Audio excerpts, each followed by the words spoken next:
Hi, hello, welcome kabiyaya sa channel na ito dito sa Jesus Revealed TV at ito yung Supernatural Moments. So pag-usapan natin yung kung paano maging matuwid sa harapan ng Diyos. Ito po ay isang katanungan na kailangan pong masagot. Bawat sa atin, sa kailaliman ng ating mga buhay na pagnanasa o pagnanais na maging matuwid sa harapan ng ating Panginoon. Sagutin natin ito sa programang ito. Halika, samahan niyo ako.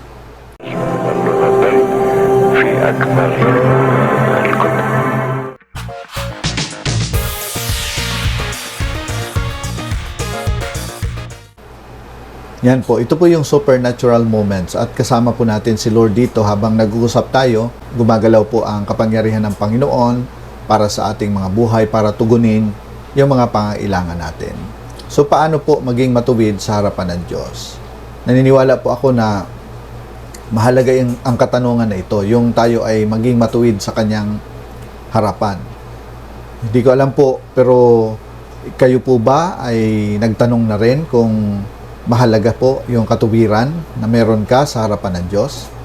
Sa palagay ko, napakahalaga po ito kasi pag patungkol sa katwiran, ito yung kumbaga standing natin, ito yung kung ano tayo sa harapan ng Diyos. Napakahalaga po ito kasi nakasalalay po yung buhay at kamatayan natin, yung pagpapala at sumpa sa katwiran po na kung anong meron tayo. So, paano po maging matuwid sa harapan ng Diyos? Alam niyo po dito sa Biblia, nais ko pong ipakita sa inyo, dito sa Mateo Kapitulo 5, talatang 20, sabi ng Panginoong Hesus sa mga Pariseo, "For I say to you," not the Pharisees, but bago sa mga disciple niya, sabi niya, "For I say to you that unless your righteousness exceeds the righteousness of the scribes and the Pharisees, you will by no means enter the kingdom of heaven." So napakahalaga ho yung katwiran sa pagpasok at sa paglakad sa kaharian ng Diyos. So makikita po natin sa mga talatang ito. At ang hamon ng Panginoon sa mga disciples niya na higitan yung mga Pariseo at mga eskriba. During that time, yung mga eskriba at Pariseo, ito yung mga religious leaders na feeling nila, napakalapit nila sa Diyos at sila yung pinakabanal during that time. Pero sabi ng Panginoon, kaya nga sabi ng Panginoon doon sa mga disciples niya, kailangan higitan nyo sila. So, makikita po natin dito na yung mga Pariseos na din ito at eskriba, pinapakita rin po ng Panginoon na sila po ay sumusunod sa batas pero hindi naman nila nagagawa. Hindi po nila nasusunod yung mga kautusan ng Diyos. Kaya po sila po ay nangangailangan din po ng pagliligtas. Kaya nga po ang hamon ng Panginoon sa mga tao noon, sa mga disipulo niya noon ay higitan. So pag ikaw po ay seryoso na gusto mo talagang maging matuwid, sa pamagitan po ng pagsunod ng batas ay hindi mo po talaga kaya. So kung gagawin mo ito, ikaw po talaga ay palaging babagsak. Ikaw po talaga ay palaging hindi makakasunod, no? Kaya mangangailangan ka po ng tagapagligtas. Kaya nga po sinasabi ito ng Panginoon para ma-realize ng mga disipulo niya na walang tao na makakalapit sa Diyos na maging matuwid siya sa pamagitan ng pagsunod sa kanyang mga batas. Kasi sa totoo lang, ang batas po ay ginawa ng Diyos para ma-expose yung kayabangan ng tao at ma-realize din ng tao na kailangan niya ng tagapagligtas. At yung nagsasalita po nito sa Matthew chapter 5 verse 20 ay si Jesus Christ. Siya po yung tagapagligtas. Para yung mga disipulo niya ay tumingin sa kanya at makita siya na siya yung magliligtas sa kanila, hindi po yung gawa ng mga disipulo niya. Okay, so kaya kung paano maging matuwid sa harapan ng Diyos, ito po ay napakahirap kung ito po ay gagawin natin sa paraan ng pagsunod sa batas o sa paraan ng sarili, yung tinatawag na self-righteousness. Ngayon po, imposible ba o posible ba na maging matuwid? Sa mga susunod po na talata ay nais ko pong ibahagi sa inyo.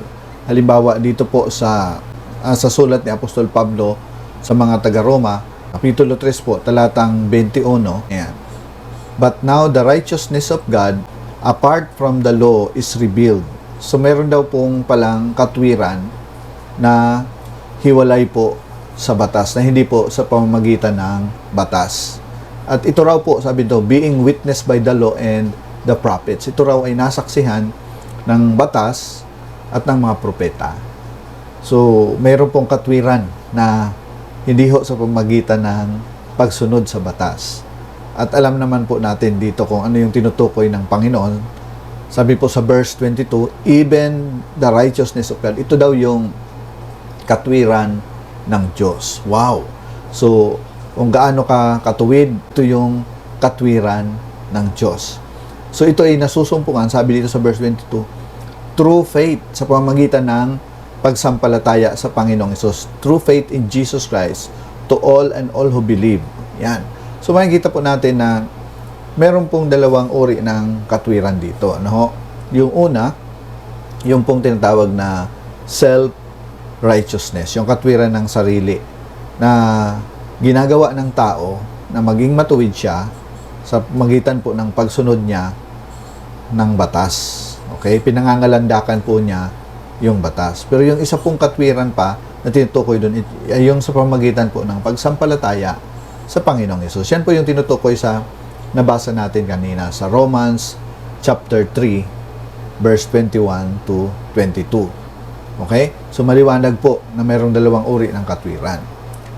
At dito pa ho sa Pilipos, ano po, meron pong nasulat dito, sabi dito. Sabi actually yung nagsulat po nito, walang iba kung hindi si Apostol Pablo sa mga taga Pilipos. Sabi niya sa talatang 9, and be found in Him, not having my own righteousness. Nawa masumpungan ako ng Diyos, sabi ni Apostol Pablo, na hindi ko daladala yung sarili kong katwiran.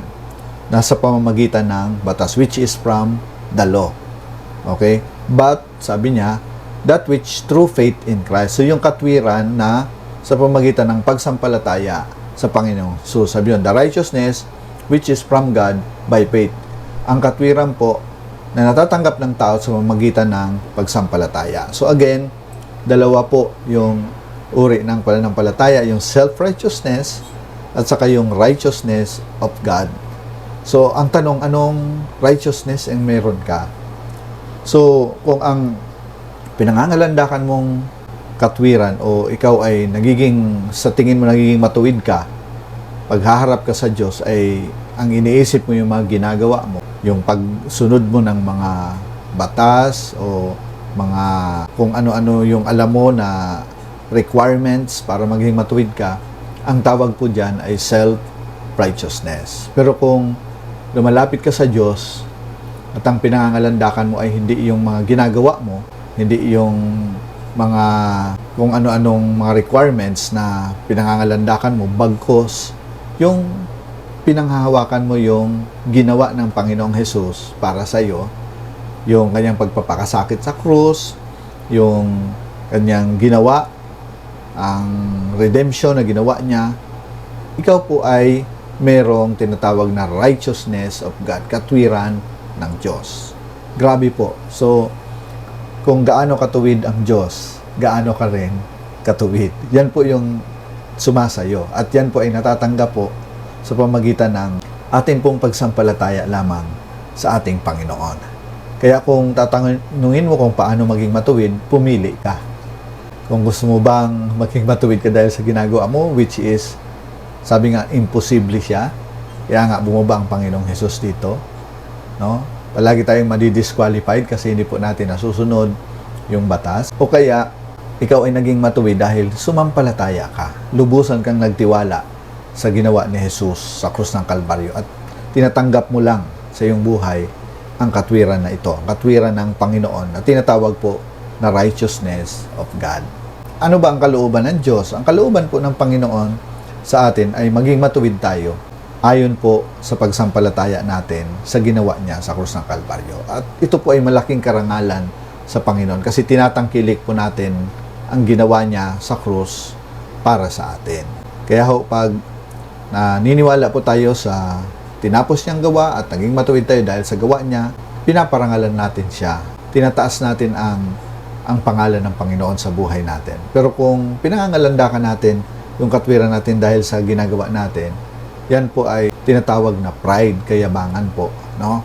At ang tinataas po natin ay ang ating mga sarili. Okay, sabi nga po sa Mateo, no po, alam naman po natin ito, alam natin itong talata in Matthew chapter 6, na po dito sa verse 33, sabi di ba? Sabi dito, seek first, hanapin muna natin yung kaharian ng Diyos at His righteousness. Ang unang nating dapat sa buhay natin ay yung kaharian ng Diyos at ang kanyang katwiran.